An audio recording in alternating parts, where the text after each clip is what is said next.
Something is missing in modern men. And without it, they are lost, aimless, and the statistics prove it. There are important economic and sociological factors behind this, but from a psychological perspective, there is one major contributor for all of these issues: disconnection from the masculine archetypes. An archetype is the part of your psychology that already knows how to live your highest potential, and each specific archetype unlocks a specific aspect of your highest potential. The king knows how to lead with deep conviction and power. The magician knows how to break through stuckness and create transformation, and the lover knows how to love fully. But most of us are disconnected from these archetypes, and so we don't live up to our highest potentials. That's why we have always told myths and made art that remind us of these archetypes, because those stories wake us up to the version of ourselves that already knows how to live with confidence, courage, and purpose. Now, I've already mentioned the first three masculine archetypes: the king, the magician, and the lover. But it's the final masculine archetype that is the most discouraged by modern society. And I believe that losing it has been a core cause of the epidemic of male aimlessness. That missing archetype is the warrior, because it is the warrior that gives men their focus, their drive, and without it, they become weak and harmless in the worst way possible. First, the warrior loves his aggression. And it's no secret that modern society does not know what to do with the aggression of boys and men. From a very young age, we talk about being able to sit quietly and regulate your emotions and not be aggressive and not be impulsive. The problem is that aggression can't simply just be turned off or pushed down. It needs to be channeled, because aggression is the fuel that enables men to draw boundaries. When men are taught how to harness this power from a young age, they learn to assert themselves and defend their boundaries without violence or even needing to raise their voice. And you can see that contained aggression here. Here's the thing, Peter. Yeah. You're stepping over a line now. You're stepping over a line. You know you are. I suppose they're questions Peter, that people want to know. Peter, you want to know. But if aggression is demonized and never given an opportunity to express itself, it gets turned inward and shows up as depression. So boys and men need to connect with their aggression and learn to channel it. This is a physical act, which can mean training, sports, or just yelling your lungs out in private about everything that's pissing you off. At first, this can feel frightening because we were taught that aggression always winds up hurting someone. But letting this energy flow in contained environments will help you to set those boundaries that we talked about and make you more confident and competent in every area of your life. Almost everything in the modern world is fighting to keep you pseudo-connected all the time. And I say pseudo-connected because it's not true connection as much as it is distracted engagement. This is why the warrior must create sacred solitude. This is non-negotiable, daily time alone, and it allows him to connect with what truly matters to him and to apply himself to training that is required to manifest his goals. There is something what you can do better, every day. And that's my idea of the training, life idea. Now, for people who are not professional fighters, this looks at least like taking some time every day with your phone on Do Not Disturb or leaving it behind entirely. It means that you take dedicated work sessions with no distractions or interruptions. And the productivity gains alone are worth it. But the real value of this solitude is in knowing that you have honored your own priorities. And that takes us to the next point. The warrior seeks out risk. So much of our modern safety-obsessed world demonizes risk. As young boys, we were encouraged to not do things that might get us hurt and made to feel reckless if we did.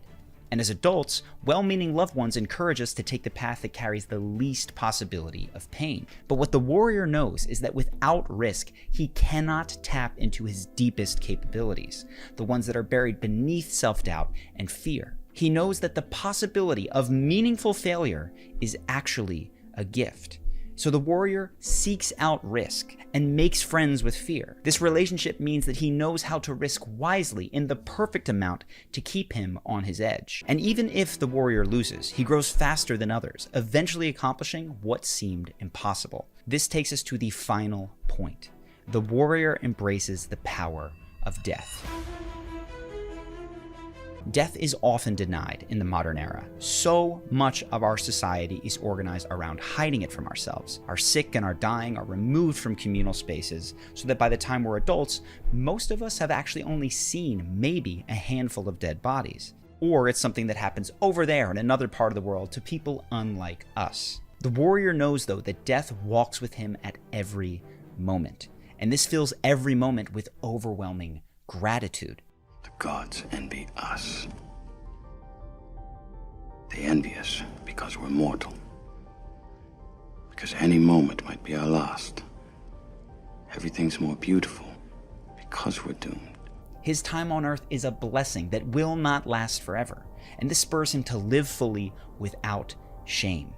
This is liberating because so many men are drowning in shame. Don't cry, don't laugh too loudly, don't look dumb singing or dancing or enjoying yourself too much, or God forbid, trying earnestly and failing. But in the face of death, all of those concerns are irrelevant. So the warrior sings, dances, laughs, plays, and fights all out. He lives with an open heart because there is nothing to lose, and he is magnetic to others because he is fully alive. Ask yourself, how do you want to spend your precious time? What have you been holding back in order to feel safe? And what are you willing to live all out for? You don't need to answer with words, just feel it. If you want to know the... You're dead, Carl. You say no to life, and therefore you're not living. You make up excuses to the people around you and to yourself. You're stuck in the same dead-end job you have been for years. You don't have a girlfriend. You don't have anything close to a girlfriend. And you lost the love of your life because she couldn't be with someone who didn't live theirs.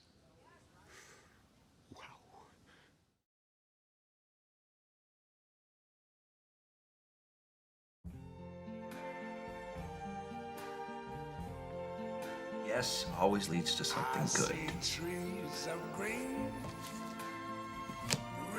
For avoid opportunities, they may come in any form. Costume party. Come as your favorite Harry Potter character. You got it, Norm. Really? I've always wanted to try it. Yeah. So I can expect delivery anytime between 8 a.m. and 5:30? Hello. We were wondering if you had a moment to discuss the Church of Jesus Christ of Latter-day Saints. Yeah, come on in. Buttercup girls! Buttercup girls. I do want to take guitar lessons. I do want to learn how to fly. Yes, I would like to learn Korean. I would understand.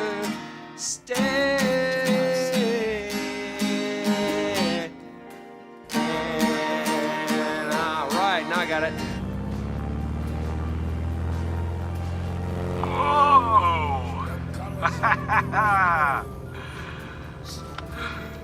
청주 날씨는 어때요? 청주 날씨는 어때요? 청주 날씨는 어때요? 잘했어요.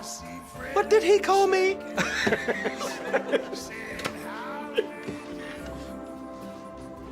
Homeless.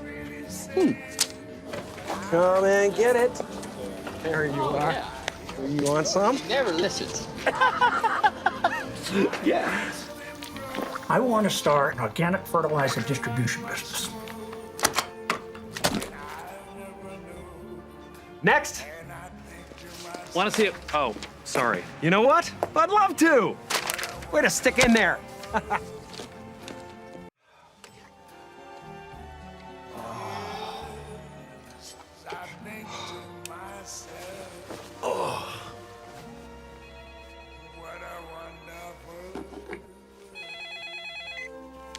Yeah, Rooney? Yo, Carl, hitting the clubs? Got a case of Red Bull? Gonna pull an all-nighter. You down? Yeah.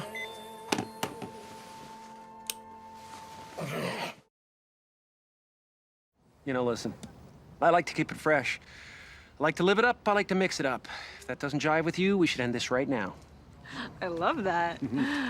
I don't know how people go through life with the same boring routine every day. I mean, just shoot me. Right in the face. Seriously, I dated this guy, and I was astounded at how perfectly content he was just living his life in this closed-off little box. I know, it's so frustrating. I just want to grab these people and shake them. Say, wake up, you. You're missing out on a little thing called life. It's so true. No need. I know our music isn't that mainstream. What? I love doing it. It's like my photography. I know there isn't that much demand for blurry photographs taken while running, but... Wasn't gonna say anything.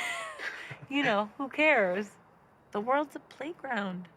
You know that when you're a kid, but somewhere along the way, everyone forgets it.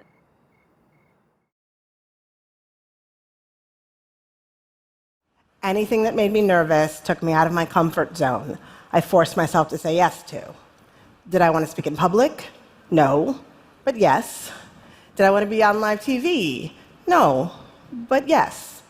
Did I want to try acting? No, but yes, yes, yes. And a crazy thing happened. The very act of doing the thing that scared me undid the fear, made it not scary. My fear of public speaking, my social anxiety, poof, gone. It's amazing the power of one word. Yes changed my life.